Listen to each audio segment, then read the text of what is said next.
sans effet, et toute langue qui se lèvera en justice contre toi, tu la condamneras. Tel est l'héritage des serviteurs de l'Éternel, tel est le salut qui leur viendra de moi, dit l'Éternel. Amen. Ça, c'est le passage de Ésaïe 54, le verset 17, comme nous avons lu. Toute âme forgée contre toi sera mise sans effet. Toute langue qui se lèvera contre toi sera en justice sera condamnée. Tu le condamneras. C'est l'héritage, on a dit, pour les serviteurs de Dieu. On dit c'est leur salut qui vient de l'Éternel. C'est vrai. Ésaïe prophétisait, disait ce que nous avions la capacité d'avoir. Ce que Dieu nous a promis. Ce que Dieu a dit que nous serons. Mais à une seule condition, comme je dis toujours, il faudrait être dans la vision du Seigneur. Il faudrait être dans la voie du Seigneur. C'est-à-dire que essayer de suivre tout ce qui va te demander de faire. Tout ce qui t'est interdit, il faut s'abstenir. Tout ce qui n'est pas du Seigneur, il faut s'abstenir. Il faut reconnaître seulement que si Dieu a parlé, il le fera. Malgré même dans la marche du Seigneur, jusqu'alors tu n'as pas encore reçu ce que tu as promis. Si tu as la foi, tu verras vraiment la gloire de Dieu si tu crois. Ce qu'il a dit pendant qu'il était dans le vivant, ce qu'il a encouragé tous ceux qui sont venus chercher ou nous demander quelque chose. On dit que ta foi t'a sauvé. Il parlait tout de la foi parce qu'il est le consommateur de la foi. Et il nous a promis, comme étant serviteur de Dieu, c'est notre héritage. Mais nous devons le savoir et continuer à garder. C'est un héritage, c'est quoi? Quelque chose que nous d'une manière physique. C'est comme un bien qu'on t'a confié. Pour les parents, des gens qui prennent soit le bien immobile, la maison qu'on leur donne par les parents, ils héritent cela. Mais la maison peut se gaspiller aussi. Il peut aussi perdre la valeur de cette maison s'il ne sait pas comment faut l'entretenir ou garder les papiers. C'est ce cas où nous aussi, nous sommes devant le Seigneur. Si nous ne savons pas conserver notre alliance avec lui, si nous ne savons pas conserver ce qu'il nous a dit, nous pouvons aussi être à l'écart de ce qu'il a dit. Parce qu'il a dit qu'il est souverain. Le Dieu souverain ne force personne. Lui, il ne demande personne de force de faire quelque chose. Mais il te montre.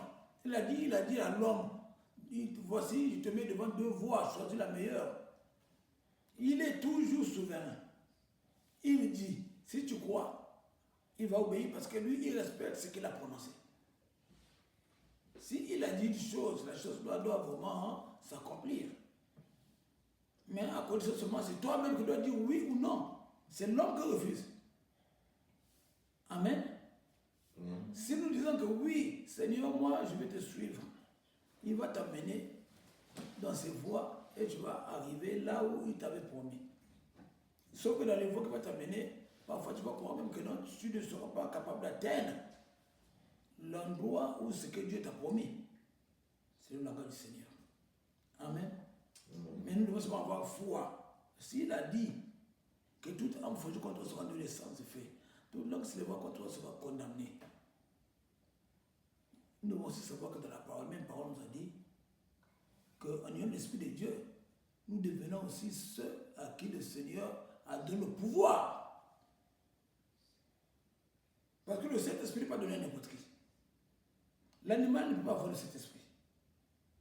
Or, l'animal ne peut pas avoir le Saint-Esprit. C'est celui qui a connu ce Seigneur, celui qui a fait confiance, qui a cru et qui a goûté à cette relation-là. C'est celui-là que le Seigneur parle. Que ta parole peut ressusciter les morts, s'il avait ressuscité Lazare. Ta parole peut guérir les malades. Ta parole peut changer toutes choses dans ta vie. Amen. Alléluia. Amen. Donc c'est ça. C'est le pouvoir que nous avions. Mais seulement une chose, ce qu'on nous dit toujours, que nous puissions le reconnaître et marcher dans la crainte du Seigneur, dans la face du Seigneur. Pour mieux comprendre cela, nous allons lire ce qu'il avait prophétisé sur Jérémie. Prenons Jérémie 29, le verset 10 à 14. Nous allons voir ce qu'il avait dit. C'est presque similaire. Jérémie 29, à partir du verset 10, verset 14. Jérémie, 29, à partir du verset 10 au verset 14. Jérémie.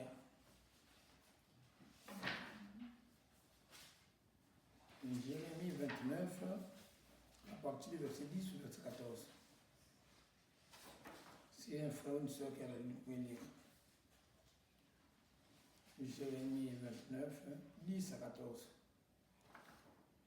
On dit quoi? Jérémie 29, moi je le lis moi-même. Jérémie 29, à partir du verset 10 au verset 14. Je lis au nom du Seigneur. Jérémie 29, à partir du verset 10 au verset 14. Je lis au nom du Seigneur. Mais voici ce que dit l'Éternel des âmes. Des 60 ans, 70 ans sera écoulé pour Babylone. Je me souviendrai de vous et j'accomplirai à votre égard ma bonne parole en vous.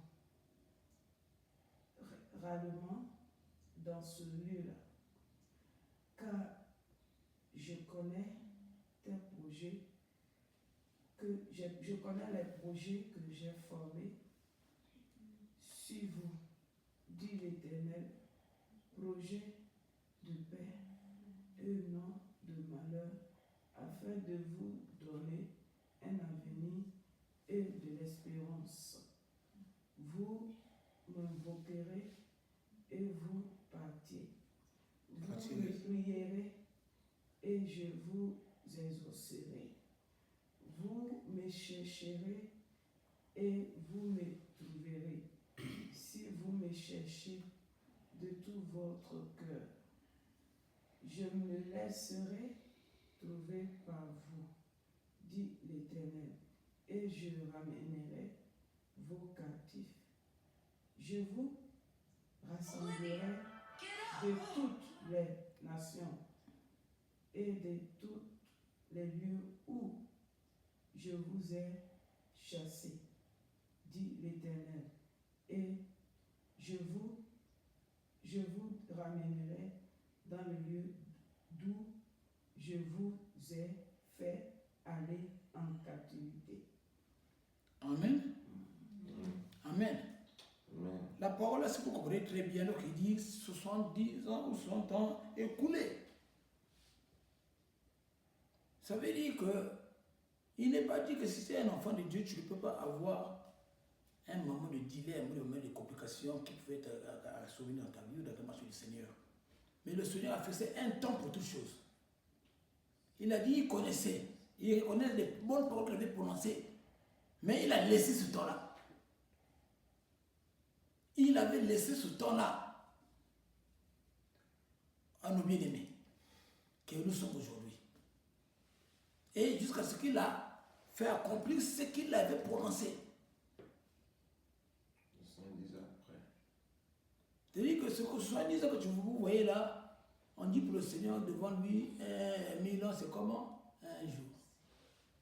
Le Seigneur te dit pour ton problème aujourd'hui, c'est vrai que tu as pleuré, tu as crié, que tu n'as pas eu encore vu l'issue de ton problème. Le Seigneur reconnaît, il connaît le projet de bonheur qu'il avait placé pour toi. Il connaît pourquoi il t'a laissé comme ça. Et le moment viendra là où il va intervenir dans ta situation. Selon sa volonté, pas ta volonté. Mais de grâce, il avait dit une chose. Il a dit, vous allez partir, vous allez me prier. Il a insisté, vous allez me chercher et vous me trouverez. Regardez ce qu'il dit. Il ne dit pas que parce que je vous ai promis, allez chez vous, allez dire que le Seigneur nous a promis. Non, il a dit, vous allez me chercher. Il a bien dit, si vous me cherchez, vous me trouverez. Et je ramènerai vos captifs. C'est-à-dire qu'il va accomplir la volonté qu'il t'avait au Père de pouvoir réserver des projets qu'il a pour toi. Ce que tu es en train de demander au Seigneur depuis que tu ne sois pas encore accompli, le Seigneur le fera accomplir pour toi. Malgré que tu es en train de voir ce moment-là comme si le Seigneur t'a abandonné. Malgré que tu es en train de voir ce moment-là comme tes prières ne sont plus exaucées. Tu es en train de voir ce moment-là comme si vraiment, je ne sais pas comment je pourrais dire. Toi-même tu connais comment tu es en train de questionner par rapport à la marche avec ta marche avec le Seigneur. Mais le Dieu là t'a dit, il connaissait cela. Et il connaît pourquoi. Car il a fixé un temps pour toutes choses. Toutes choses, il avait fixé un temps. Il connaît pourquoi ce peuple était en captivité. Et en captivité, ce n'était pas vraiment un bon quoi qu'ils vivaient. Ils étaient esclaves en Égypte. Là où ils étaient, quand tu n'es pas chez toi, nous avons eu le temps d'avoir des guerres chez nous. On était dans d'autres lieux, surtout les villes seulement, ou d'autres pays que nous ne partenaient pas. Chacun a eu ses expériences dans ces pays-là, comment ils étaient traités. Amen. Amen. Mais le Seigneur connaissait pourquoi tu vas venir là-bas. Il connaissait les projets qu'il avait pour toi. Parce qu'il a rappelé qu'il a toujours des projets, il a toujours des projets de paix, de bonheur pour ses enfants. Pour toi, pour moi, pour tout le monde qui le suit. Il n'a pas souhaité un projet de malheur à ses enfants. Ce projet, c'est de bonheur et de paix. Bonheur et de paix. C'est pourquoi il a dit dans sa parole, il ne donne pas la paix comme le monde la donne. Donc Dieu te donne la paix. Celui du monde pourrait vraiment, ce qu'on appelle, se questionner ou sera étonné. Comment tu es dans la joie pendant que tu as un moment difficile, mais ton cœur est calme avec le Seigneur. Un problème peut parfois donner d'autres, qu'on appelle ça, des maladies, peut donner des gens des insomnies, peut donner des gens beaucoup de choses, mais toi, tu reconnais que ce n'est plus toi qui vis, mais c'est le Seigneur qui vit en toi. Ce problème-là tombe sur toi comme si c'était vraiment une chose qui n'avait pas de valeur. Tu le remets du Seigneur. Parce que ta vie est dans le main du Seigneur. Parce que c'est lui qui te connaît. Il a dit qu'il connaissait et il connaît. Amen. Il connaît chacun de nous par son nom.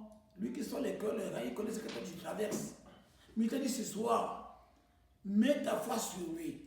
Tout ton regard sur lui. Fais-lui confiance. Cherche-lui. Cherchez comment. Ce que tu fais ce soir, tu le cherches. La semaine que tu as bien de faire, tu l'as cherché.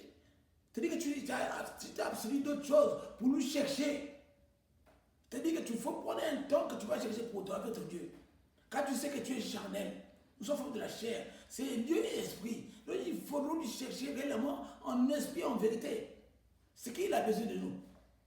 Afin que nous allons voir ce qui était pour nous comme un caillou, sera pour nous comme une chose facile. Parce que Dieu va prendre lui-même le problème dans les mains. Celui qui va combattre tes ennemis, celui qui va combattre tous ceux qui te combattent. Parce qu'il a dit, c'est sera l'ennemi de tes ennemis. C'est ce qu'il t'a promis. Mais toi, tu ne le connais pas. Tu essaies toi-même de te défendre. Tu essaies de faire des calculs, comment tu vas essayer de bloquer ou comment, ou de parler. Mais Dieu, il a dit des projets qu'il a pour toi. Dans ces projets-là, il avait tout préétabli. Il avait placé toutes choses. Lui, il est alpha, l'oméga. Il avait vu ce problème que tu as aujourd'hui. C'est ce que tu vis aujourd'hui, il avait vu ça. Il connaît pourquoi il avait permis, ou il a permis cela, que tu le traverses. Parce qu'il a besoin que tu grandisses avec lui, tu puisses connaître le Dieu que tu serves. Mais comment tu peux le connaître? C'est en lui cherchant. C'est vrai au départ que nous appelons le Seigneur. On s'est dit qu'on l'a connu, on l'a reçu. On va à l'église, on revient que non, je connais Dieu. Non, on connaît Dieu, c'est le moment que Dieu t'utilise. Lorsque Dieu projette un moment devant toi, c'est là où tu demandes de lui chercher sincèrement. Parce que c'est un moment de panique pour toi, un moment là où tu ne sais plus, là où tu vas avoir des appuis. Le combat, la Bible déclare, n'est pas charnel, mais plutôt spirituel. Alors toi, tu dois vraiment rentrer dans l'esprit, chercher le Seigneur de te révéler sa parole. Qu'est-ce que la parole te promet dans ce problème que tu traverses? Qu'est-ce que Dieu voulait de toi? Je vous assure, mes bien-aimés, le Seigneur fait façonner ses enfants. Si tu lui cherches, tu ne restes pas le même. Un enfant de Dieu, un serviteur de Dieu qui cherche le Seigneur, qui prie vraiment le Seigneur, il est plus que le ganga de ce monde. Et on dit Dieu révèle les choses cachées à ses serviteurs. C'est ces serviteurs qui nous cherchent, qui font vraiment des efforts pour chercher le Seigneur. Il leur révèle les choses. Il les révèle. Amen. Tu dis que tu vas prier peut-être avec précision. Il te montre le nœud de ton problème. Il te montre le nœud du problème qui est devant toi, le cas qui est devant toi, un problème, maladie ou quoi. Il te montre de l'expliquer en train d'embêter la personne qui est devant toi. Pour que tu ailles vraiment chercher ce Dieu-là et faire l'alliance nécessairement avec lui. Il va t'amener. Il est capable de faire des choses que nous n'attendons pas. C'est vrai, aujourd'hui, tu peux apprécier quelqu'un que Dieu utilise puissamment. Tu crois parce que parfois il est extraordinaire. Non. Il n'a pas eu le temps de s'écarter du monde et de se consacrer au Seigneur. Il a pris un temps de chercher ce Dieu-là. Un temps de vraiment laisser toutes choses, d'être spirituel avec le Seigneur. C'est pourquoi d'autres fois des jeunes que l'Esprit les amène de plus de jours, beaucoup de jours, parfois ils perdent même du poids. Parce que le Seigneur a demandé de le faire. Parce qu'ils ont besoin de grandir avec Dieu. Ils ont besoin de faire des expériences avec le Seigneur. Parce que tant que tu resteras spirituel, charnel, tu bois, tu manges, tu dors. Tu bois, tu manges, tu dors. Mon frère, c'est vrai, le Seigneur t'écoutera, le Seigneur va exaucer tes prières, mais la différence sera avec celui qui se sacrifie. Celui qui s'abstient pour chercher ces dieux-là. Dieu nous donne plus de degrés. Parce que tu as donné à Dieu la place, la première place pour ta vie. Parce que tu as dit, moi-même je ne le peux pas. Ce problème-là, je vois que je sais ceci, ça ne marche pas. Laisse que je lui donne totalement le problème, à qu'il fasse ce qu'il veut. Comme il a dit qu'il a posé des bonheurs et de paix pour ses enfants, il le fera. Il a dit, il connaissait. Amen. Seulement à cette manière, c'est qu'on appelle ce modèle que nous pouvons parvenir à avoir la capacité d'être appliqué en nous le verset de Nombre 23-23. Le verset de Nombre 23-23 que nous pouvons lire. Nombre 23. Yeah. Yeah. Yeah. Lis une autre fois. Verset 23. Dieu les a fait. L'enchantement ne peut rien contre Jacob, ni la divination contre Israël. Au temps marqué, il sera dit à Jacob et à Israël quelle est l'œuvre de Dieu. Amen. Amen. Regardez toujours, ce sont des paroles similaires. Hein? On te dit au temps marqué. On dit l'enchantement. Donc tout ce que les sorciers font là, tout ce que les magiciens font, tout ce qu'on appelle les satanistes font, le Seigneur dit, toi étant serviteur de Dieu, tu vas le vivre. Mais au temps marqué du Seigneur, c'est-à-dire que le trouble n'aura jamais d'autorité sur toi. Il aura un temps, Dieu va le permettre pour toi. Parce qu'il connaît que les choses sont en train d'exister. Mais à un temps, Dieu va le bloquer. Il n'aura plus d'autorité sur toi. Pourquoi Dieu permet parfois que tu sois touché par ces choses, afin que tu puisses avoir connaissance. Tu peux savoir que c'est vrai. Ce n'est pas ce que je lis sur du papier, mais des choses existent. Et il va te montrer comment faut-il les défendre, comment faut-il opérer, se protéger contre des choses pareilles. Et je vous dis, mes frères, les paroles-là existent. C'est-à-dire que lorsque Dieu te met dans ce degré-là, il te montre comment faut-il défendre les choses au pays des ténèbres, les flèches des ténèbres, les tirs des ténèbres, tout ce que le diable lance. Tu vas le vivre aussi. Lorsque tu cherches Dieu, tu lui cherches, tu as vu que les choses sont attaquées.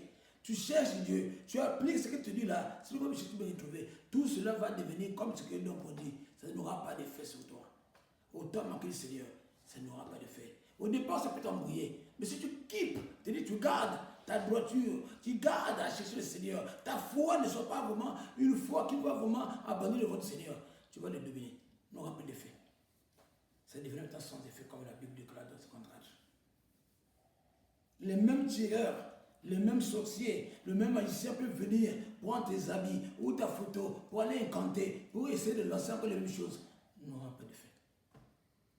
Tu vas vous voir même comment de commencer à crier là où tu te trouves. Il ne croit plus ce qu'il a de faire. Il voit c'est la même personne qui l'a attaqué. Il voit c'est la même cible qui l'a attaqué. Les mêmes choses qu'il lançait. Mais les choses là n'ont plus aucun effet. Ça existe.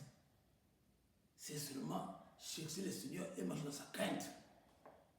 Les démons, les forces qu'on appelle de chantement, de sorcellerie, des fétiches, n'auront plus d'effet sur toi.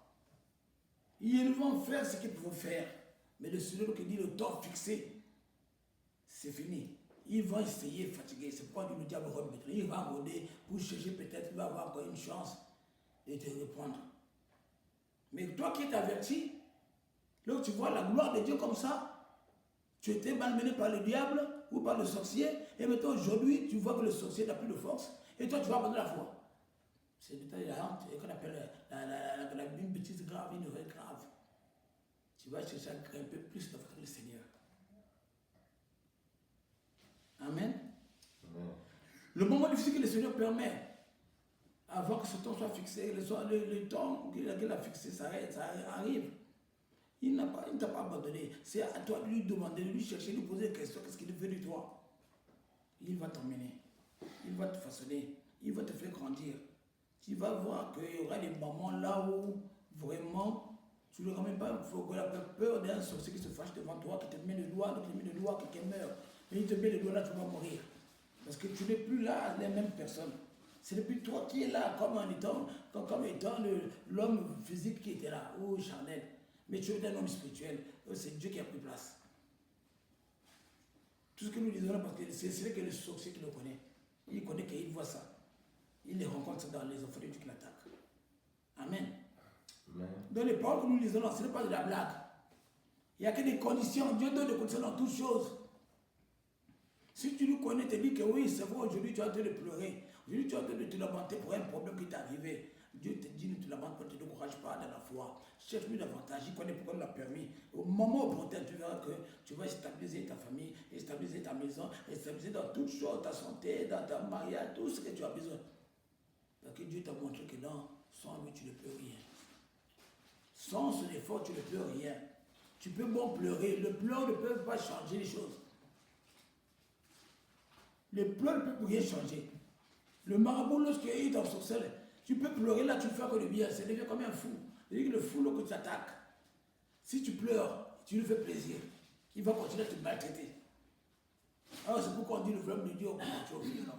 Donc il faut maintenant combattre spirituellement, il faut insister. Amen.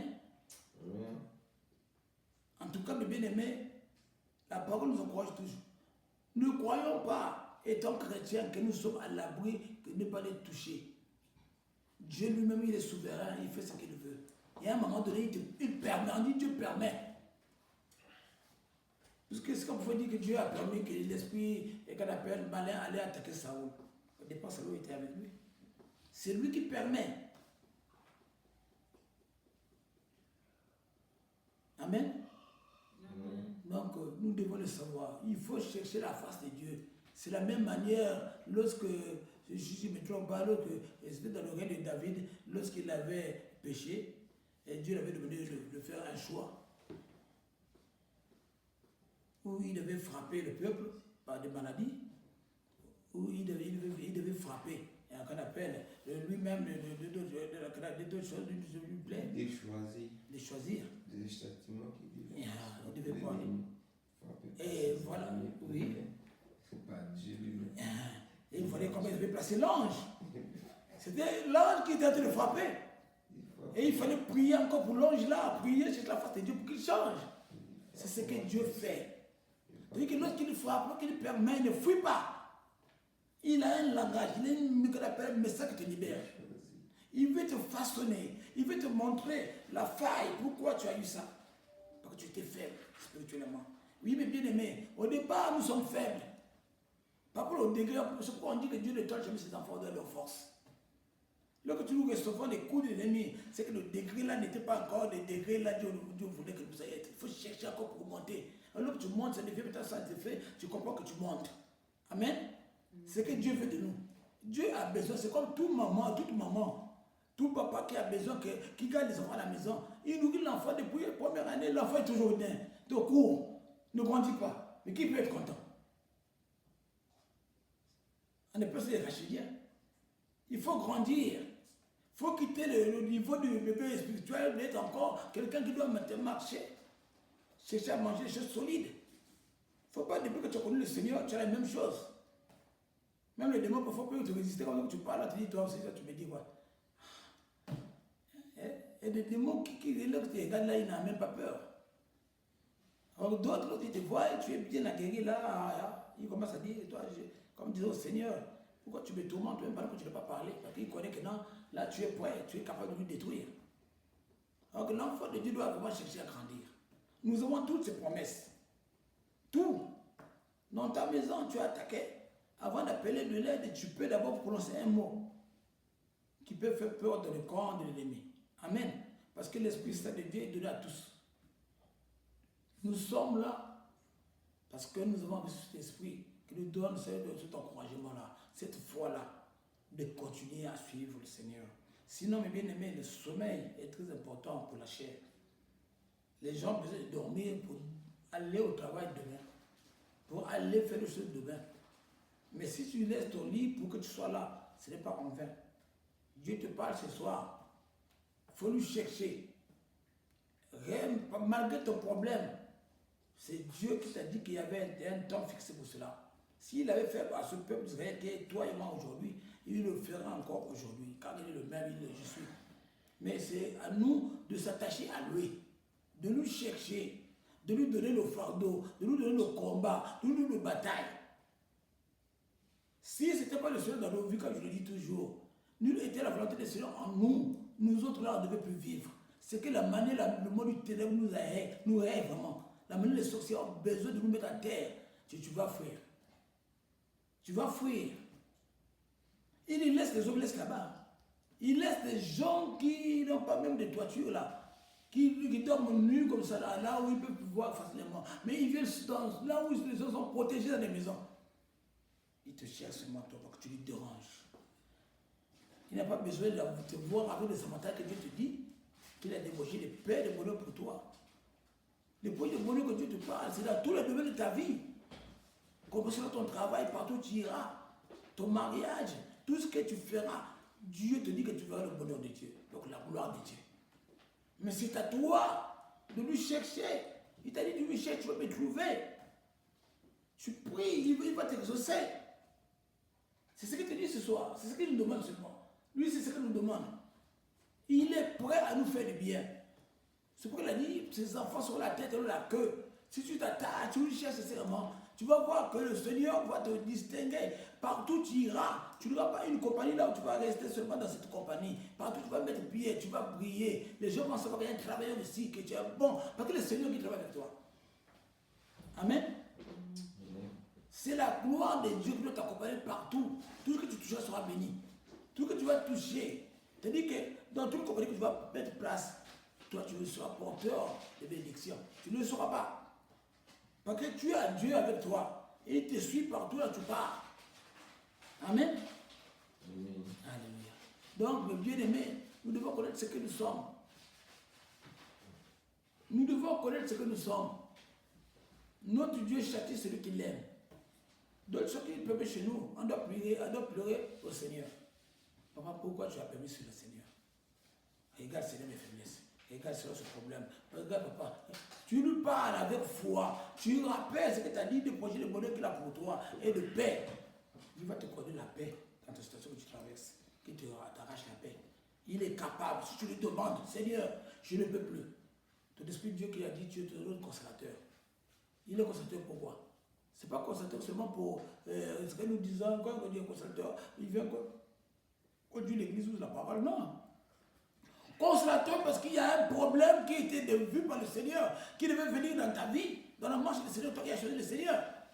Il y avait un problème que tu devais avoir, ou des problèmes qui devaient sauver sur toi. Mais il a dit, tu lui donner un consolateur. C'est lui à qui tu vas prier, tu vas appeler, pour te consoler dans tout ce que tu as comme problème. Ce n'est pas un homme. C'est le Saint-Esprit même qui te console. Il ne console pas comme un homme. Je n'ai même pas parlé pour moi, mais moi je l'ai goûté dès mes débuts spirituels. Donc j'ai perdu mon papa, mon père direct, dans mes mains. Je connais ce qu'il avait fait pour moi.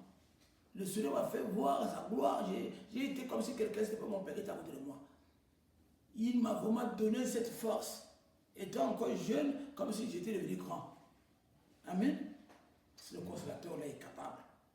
Dans des problèmes difficiles, que tu n'arrives pas à oublier. Le Seigneur est capable, si tu le cherches, tu lui demandes, Seigneur, tu as dit, tu as donné le consolateur est là. Il est capable de soigner plein de ton cœur.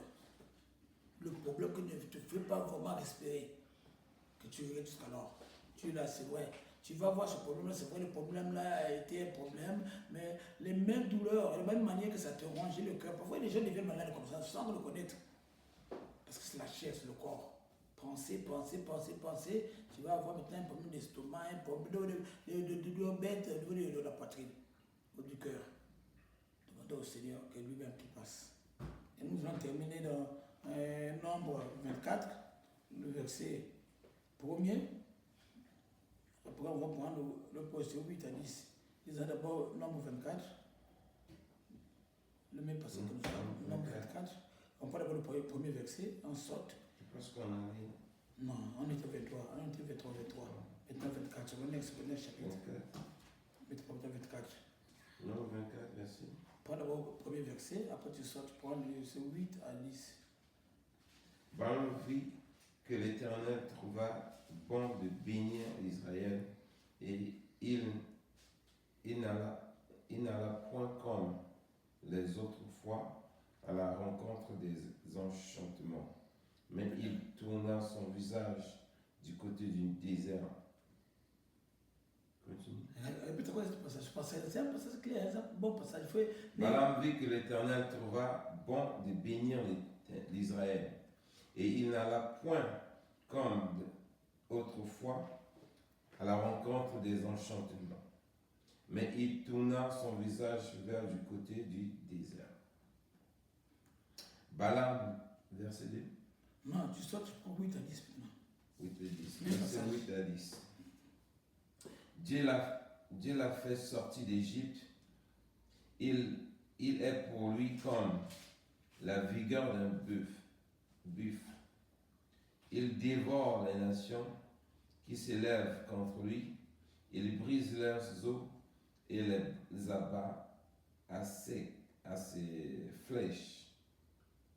Il ploie les genoux, il se couche comme un lion, comme une lionne. Qui le fera lever? Béni soit quiconque te bénit, et maudit soit quiconque qui te maudira. La colère de Balak s'enflamma contre Balaam. Il frappa les mains et dit à Balaam: c'est pour maudire mes ennemis que je t'ai appelé, et voici tu les bénis. Déjà 3 fois. Amen. Amen. Amen. Vous voyez, je n'ai pas voulu qu'on pousse toute qu'on appelle l'histoire, parce que nous connaissons tous cette histoire-là. C'est le peuple d'Israël que Balaam, étant roi, voulait maudire. Le peuple d'Israël que c'est toi qui es moi aujourd'hui. Il a demandé au prophète Balak de maudire ce peuple. Dieu a dit non. Parce que lorsque Balak l'a vu le peuple dans le désert, c'est ce qu'on appelle étalé, l'Esprit de Dieu leur a ouvert les yeux pour voir combien de fois que le Seigneur était avec eux, qu'ils étaient capables de faire vraiment, de mener une bataille comme un seul homme. Donc comme ce qu'on a dit, comme les buffles, comme les lions, jusqu'à manger leur proie, alors qu'ils décident. Les nations avaient peur d'eux. Parce qu'ils étaient unis dans la parole, dans la crainte de Dieu. C'est ce que toi tu as. Il a même dit, maudit celui qui les maudit, et béni celui qui les bénit. C'est ce qu'il te dit ce soir.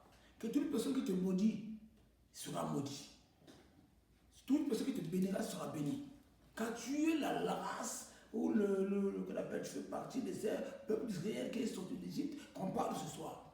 C'est plus pour ce peuple, c'est à toi qu'on s'adresse. Si Balaam avait demandé qu'on puisse vraiment le maudire, et le Seigneur a dit non, c'est que toi aussi, ta vie, celui qui veut le maudire, il va lui-même susciter la colère du Seigneur. Parce qu'il ne pourrait jamais te maudire. Malgré les réunions qu'ils vont faire, malgré les esprits qu'ils vont envoyer, on a dit, maintenant là, les enchantements n'ont plus de force, plus d'effet. Il a fait tout ce qu'il pouvait faire jusqu'à ce qu'il s'est fâché contre le serviteur de Dieu, Balak. En demandant, va chez toi. Comment je te dis de maudire, toi tu es toujours en train de leur bénir. Déjà tu les bénis 3 fois. Regardez. Donc il était confondu. C'est quand Dieu confronte les ennemis. Amen. C'est ça le problème. Parce que quand on a vu au départ, le premier nous a dit, Balak a vu que le Seigneur bénissait. Il ne pouvait pas maudire le peuple d'Israël. Pourquoi il pouvait les maudire? Parce qu'ils étaient un. ils étaient dans la vision du Seigneur. Ils respectaient ce que Dieu leur avait dit. Ils marchaient dans la crainte du Seigneur. C'est le Seigneur qui les a fait sortir et ils ont donné l'ordre qu'ils devaient respecter. Et Dieu était avec eux. Donc vous aussi, vous et moi ce soir, si nous voulons bénéficier ces promesses du Seigneur, que tous les ajustements de nos familles, de nos camarades, des gens qui en veulent de nos vies, puissent pas nous arriver, nous atteindre, que Dieu nous défende, nous devons seulement obéir à la parole du Seigneur. Tout ce que tu avais reçu comme problème, qui te faisait des difficultés, ou te rendait mal à l'aise, tu veux avoir la paix, il t'a dit qu'il a des projets de bonheur et de paix. Tournez les gars vers le Seigneur, demandez le Seigneur de nous aider. Ce soir, nous devons connaître que ce n'est pas nous-mêmes. Nous ne sommes plus les gens qui doivent vivre, qui doivent conduire, qu'on appelle vivre à notre manière. C'est le Seigneur qui rend sans effet toute âme qui est forgée contre nous. Parce que lorsqu'on prend l'arme là pour te jeter, tu ne connais pas le nombre de flèches que le diable t'a jeté aujourd'hui. Tu ne connais pas. Tous les jours de ta vie, dans ta route, dans ton travail, partout où tu passes, que ce soit dans ta famille, tes camarades, ce qui te piège, tu ne connais pas. Toi, tu crois que tu vis par rapport à ta force ou par rapport à ton intelligence. Non, c'est le Dieu qui te défend. Cette parole-là est faite dans ta vie depuis longtemps, tu ne connais pas. Toi, tu viens sur te dire, Seigneur, tu es bon, Seigneur, merci, et tu marches. Mais lui, il est là en train de veiller, parce que sa parole doit vraiment s'accomplir. Comme il a dit dans l'autre passage là-bas. Lui, il est fidèle. On dit que ses yeux sont sur les justes. Et lui, il veille sur son héritage, sur son peuple, ce que la parole déclare dans psaume qu'on appelle Ésaïe 43. Il veille sur toi et sur moi. Il connaît pourquoi il a permis de grâce. Humilions-nous devant le Seigneur. Disons au Seigneur de faire ce qu'il veut pour nous. Lui qui nous a appelés. Si nous le laissons, nous allons aller où? Si nous pouvons aujourd'hui dire au Seigneur, comme tu m'as fait ça, moi je ne dois plus prier, moi je peux faire pour moi et partir là où j'étais en Égypte. Il avait dit ça depuis. Malheur à ceux qui vont se comporter de la sorte. Amen.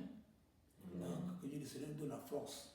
Malgré le problème que nous traversons, malgré les difficultés que nous avons présentement, que Dieu nous donne la foi de résister et de croire qu'il va accomplir ce projet de bonheur qu'il a pour nous. Malgré ce que j'ai passé dans nos vies, le Seigneur restera Dieu. Il restera à nous, il est capable de nous restaurer, à nous replacer, à nous donner encore une autre vie. Il ne faut pas que nous-mêmes nous puissions faire de notre vie comme était la vie personnelle, c'est-à-dire qu'une chose que toi tu vas gérer à ta manière. Non, nous vivons que par la grâce. Tout est grâce. Tout est grâce. Amen. Donc ce soir, on ne va pas être trop bavard. Je m'arrête par là.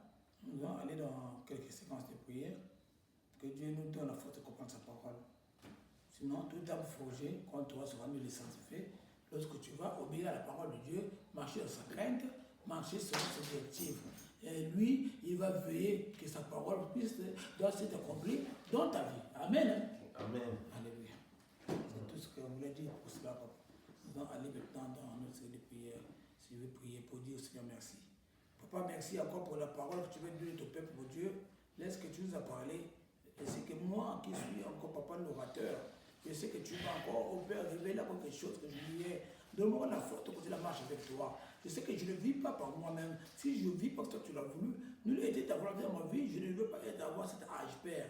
C'est parce que toi tu m'as aimé, c'est pourquoi tu m'as gardé. Alors Père, j'abandonne de ma main tout ce qui est pour moi, mon Dieu. Mon avenir, mon présent, ma famille, ma femme, mes enfants, tout ce qui est pour moi, Père, soit enveloppé dans ton sang, ton feu, ta puissance. Laisse que tu sois encore celui-là qui va marcher avec nous, avec moi, au sortir et au retour de tout ce que je ferai de toute ma vie, les jours restants. Papa, merci pour ta bonté, que tes projets de bonheur et meilleurs de Père que tu m'as réservé et tu m'as promis que je puisse les vivre davantage dans ma vie, parce que ce que tu as dit, c'est ce que je veux vivre. Merci pour ta bonté et ton amour. Nous avons aussi prié au nom puissant de Jésus-Christ de Nazareth. Amen.